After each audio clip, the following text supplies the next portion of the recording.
What's good, YouTube? This your boy Future22JS coming at you with another video, and I'm excited to bring you guys this early review. Before we get into these shoes, I just want to take the time to give a thank you to my subs. My sub count getting up there. We up to 81 subscribers right now. I have a goal of reaching 100 subs by the end of May, so hopefully we can get that done. We only 19 subs away. Share the video, like, comment, get my algorithm up so we can get this channel rolling nicely. All of you guys that subscribe, thank you. I'm grateful. I'm appreciative of every last single one of y'all. So on to the shoe. This shoe is scheduled to release on May 25th. The only reason, I don't have no access to early pairs or none of that. Reason being for me having this pair is simply because they originally had a release date of April 9th. And when it comes down to Jordan Brand and a lot of these certain releases that comes out, a lot of times the release date get pushed back or pushed up in the States. 9 times out of 10 overseas, in Europe, Japan, etc., and they are still going to maintain the initial release date of when they schedule to release the shoe. And the shoe that I'm talking about is none other than the Air Jordan 1 High OG in the Heritage colorway. As you can see off the rip, we have us a special Air Jordan box. I'm so grateful and so happy that Jordan Brand is giving us a different variety of boxes for our releases, because we've been getting the same old red and black boxes forever, and we was only getting different boxes for maybe the Travis Scott ones or whoever had a collab with Air Jordan 1 at the time. I know Nigel Sylvester had a dope box with his ones. We was just primarily getting them with collab shoes, but now Jordan Brand, they've been branching off. They've been giving us, I think we got a different box with the goldenrod Jordan 1 highs. We got a different box with the patent leather bread. Even though it still looked the same, it was still different. So anyway, on to the box. Label reads Air Jordan 1 High OG. Colorway is white, university red, and black. This is a size 12, which is definitely personal. Flipping the lid, and let's get into the kits. And here we have the Air Jordan 1 High OG in the Heritage colorway. Now, it's a love-hate for this shoe, because one, we do not need this shoe. But for some odd reason, if you're a real sneakerhead, you can never have too many red, black, and white shoes, bro. This is really our second Air Jordan 1 High OG that we've gotten with all white and with just color toes and back tab, with the first being the Air Jordan 1 High OG Travis Scott Fragment collab, which released last October, I believe, October or November. A lot of people are saying that this is the red GR version of that, but in all honesty, in my opinion, this is nothing but a white bread colorway. Okay, we got the bread colorway, right? This is called the bread colorway. As you guys can see, there's no differences in the shoes except one's black, the other was white. That's it. So I mean, it's down all the way back to the back tab. The back tab's the same. The toes are different. This one's black, this one's white. Nike Air is exactly the same. It comes with black laces.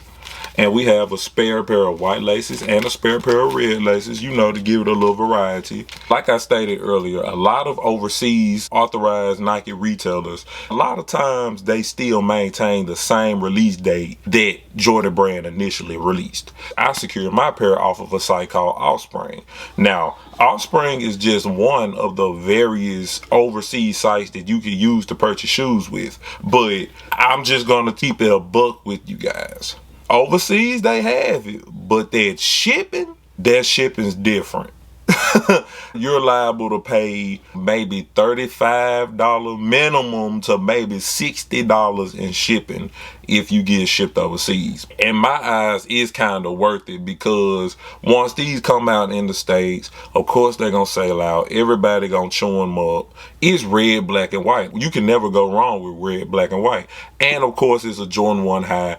Everybody loves Jordan 1 High. When you really think about it, I kind of really got my money's worth. Of course, retail was $180, and I roughly paid maybe with $240, $230 for the shoe. which ain't bad. I'm not gonna have to worry about release day over here in the States. That's one.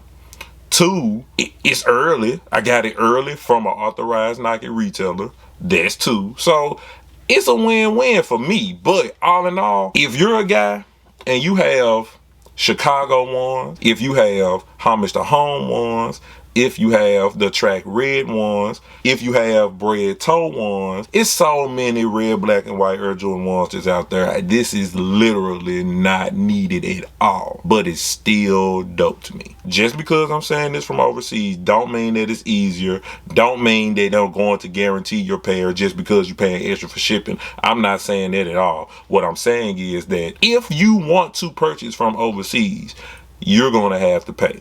Now, considering the fact that almost every shoe sells out in the States, and it prompts a lot of people to pay resale for shoes. If you want to go for it, that's on you. But in my opinion, I definitely say that if you don't cop for retail, you straight. Don't worry about it. Go on to the next shoe, because may I remind you, Chicago ones is coming out this October as well. All the more reason why I don't feel like this is necessary, because we finally getting our Chicago back later on this year. What do you guys think about this colorway? Now, I feel like that this is a good color blocking. I like the white. I'm not gonna lie, but I just kind of feel like red was the worst color we could have started with. Now, don't get me wrong, of course, everybody got a soft spot for red shoes, but ultimately, I kind of feel like that maybe had this been maybe a UNC blue, or maybe a gold or green, you know, any color other than red, I think this would have been a better looking shoe. But nonetheless, it's still clean. It's still dope to me. Leather quality is great too. This ankle collar is good and soft. You can see my thumb print. Yeah, this leather's soft now. This leather is soft on these. In the comment section below, let me know what you guys think about this colorway. Are you guys feeling it? Is it something that you're gonna go for on the 25th of May? Or is it just something that you're just going to let pass and you're going to wait for the Chicagos this November? Now, the aftermarket price of these shoes aren't that high neither. This shoe is maybe sitting at maybe about $210, $200 in any and every size. I know I'm a size 12, so I really only look at my size, but I'm pretty sure the smaller size are at a smaller value. So do you guys think that once it drops in the States, it's going to be more of a hit? Or do you think this is going to be one of those ones that over the course of time, like maybe in 2-3 years, people are going to look back and be like, yeah, I definitely should have snatched these when I had the chance. When they release in the States, I'm going to try to get me another pair. I love red, white, and black shoes. I try to refrain from getting as many, but with them releasing so many throughout the course of the years, you can't help but to have maybe 6-7 pairs of the same colorway in the shoe, if you're a sneakerhead, of course. And also, follow me on Trade Block. I've had a very disappointing week with Trade Block last week. I'm not going to lie to y'all, but that's going to come on an upcoming video. Make sure you guys have the notification on so that you can get notified whenever I upload that video, because boy, I got a lot to say about Trade Block. This is not necessarily about Trade Block themselves. It's just these users, bro, man. Some of these users on Trade Block, bro, I don't know. But anyway, my name is Future22JS, and if you don't know, please know that there's no ceiling to your inner potential. This was my review of the Air Jordan 1 High OG in the Heritage colorway. Thank you guys for watching the video, and always remember that your fear ends when your faith begins. Peace.